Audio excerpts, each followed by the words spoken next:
Nobody warned you that you would go through puberty twice. The first one came with a name, a health class, and at least one awkward conversation. The second one arrives silently, sometime in your 20s, and almost nobody tells you it is happening until you are already in the middle of it. You probably think your 20s are simply the decade where adult life begins, a smooth continuation of who you already were at 18, just older, just freer. But the real answer is far stranger. Your 20s are not a continuation. They are a second metamorphosis, a biological and psychological overhaul, nearly as disruptive as the one you went through as a teenager, and almost nobody prepares you for it. Here's what nobody tells you. Puberty is often described as a hormonal storm, but what actually makes it disruptive is not the hormones themselves.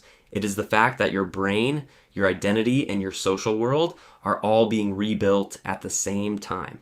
Neuroscientist Beatriz Luna has spent decades studying brain development beyond adolescence, and her research revealed something that upended a long-standing assumption. The brain does not finish developing at 18 or even at 21. Luna's imaging studies found that key regions responsible for regulating emotion, weighing long-term risk, and integrating logic with impulse continue restructuring themselves well into a person's mid-20s. In other words, your brain runs a second wave of construction almost identical in scale to the first, just quieter, and without a name most people recognize. Think about that for a second. You are handed full legal and social adulthood years before your own brain finishes building the tools that adulthood actually requires.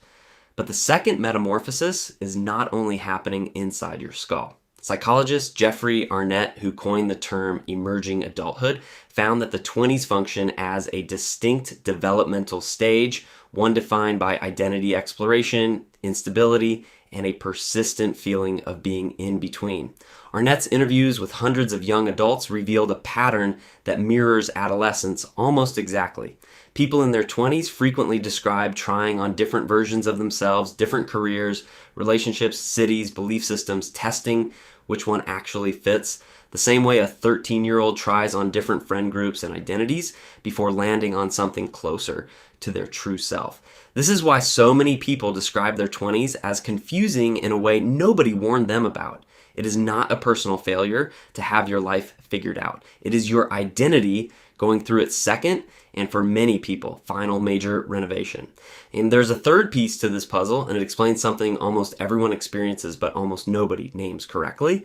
Sociologists and psychologist researchers studying friendship formation have found that the 20s are also when social networks undergo their most dramatic restructuring since childhood.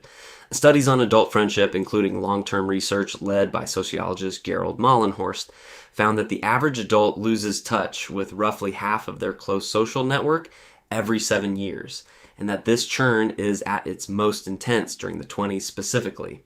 Old friendships built on proximity, the same school, the same neighborhood, the same dorm hallway, quietly dissolve once that shared structure disappears, while new friendships form around shared adult context, instead, coworkers, partners, new cities.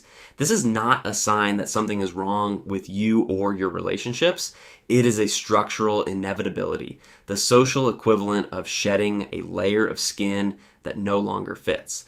Here's the twist almost nobody expects. This entire process, the brain rewiring, the identity testing, the friendship turnover, closely mirrors what happens during adolescent puberty, and evolutionary anthropologists have a theory for why. For most of human history, the 20s were the decade when a person's role in their community became fully solidified, when they formed lasting partnerships, took on specialized skills, and were fully integrated into the social and economic structure of the group. Anthropological research on small-scale societies shows that this period required significant psychological and social flexibility, the ability to update your identity, your relationships, and your role all at once in response to a rapidly changing set of adult responsibilities. Your brain, in other words, evolved to expect a second wave of restructuring precisely during this decade because the ancestral version of turning 20 was never just a birthday. It was an entire renegotiation of who you were to the people around you. The modern life did not remove that ancestral pressure. It just stopped giving it a name. So what actually happens between 20 and 30? Your brain runs a second, quieter construction phase, refining the very systems that make long-term planning and emotional regulation possible. Your identity goes through its own extended trial period, testing careers, relationships, and beliefs the way adolescence once tested friend groups and personal style, and your social world sheds and rebuilds itself. Old connections fading as new ones form around who you are actually becoming rather than who you happen to grow up next to. 3 systems, once again shifting out of sync, quietly rebuilding you from the inside, while the outside world assumes you already finished changing at 18. Knowing this changes how you might look back on your own 20s or how you look at anyone currently living through theirs. That sense of instability, the shifting friendships, the abandoned career paths, the identity that keeps almost settling and then doesn't, is not evidence that you are behind or broken. It is evidence that a second, quieter puberty is doing exactly what it evolved to do, reshaping you into the version of yourself capable of carrying real adult weight. Nobody warned you that you would go through puberty twice, but now you know. The second one just doesn't come with a name, a health class, or an awkward conversation. It comes disguised as your 20s, quietly building the person you are about to spend the rest of your life being.